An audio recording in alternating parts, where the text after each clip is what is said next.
நாட்டை விட்டு வெளியேறி ஆப்பிரிக்க கண்டத்தில் குடியேறுவார் மோடி.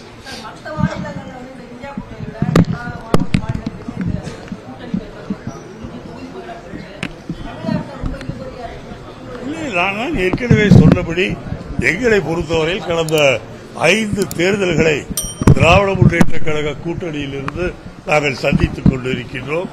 எங்களுக்குள் எந்த வேறுபாடும் கிடையாது. குறிப்பாக மதச்சார்பின்மையில் 100க்கு 100 நாங்கள் ஒன்றாக இருக்கின்றோம். எங்களை பொறுத்தவரையில் தொகுதி பங்கீடு, எண்ணிக்கை பங்கீடு இதெல்லாம் பெரிய விஷயம் கிடையாது. மோடியை ஒழிப்பதுதான் எங்களுக்கு பெரிய விஷயம். நீங்க சொன்ன மாதிரி 5 தேர்தல் ஆனா திமுக பிற கட்சிகள் கேட்கிற தொகுதியை கடந்த தேர்தல் எவ்வளவு எண்ணிக்கையில் போட்டி விட்டாங்களோ அது தொகுதி கொடுத்துறாங்க. காங்கிரஸ் மட்டும் எண்ணிக்கை குறைச்சிட்டு வராங்க. என்ன காரணம்? காங்கிரஸோட பலம் குறைஞ்சு போச்சிருக்காங்க. இல்லையே, குறைக்கவில்லையே. யார் குறைச்சாங்க? 10 முறை 10 தொகுதி போட்டி பண்ணி 7 தொகுதி 8 தொகுதி நீங்கள் காலத்தினுடைய சூழ்நிலைக்கு ஏற்ப தொகுதிகள் பிரித்தாளப்படுகின்றன.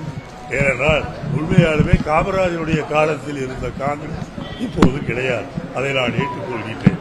ஆனால் தொகுதியை குறைத்துக் கொண்டே வருகின்றார்கள் என்பதை எங்களால் ஏற்றுக்கொள்ள முடியாது. அது உண்மையும் இல்லை.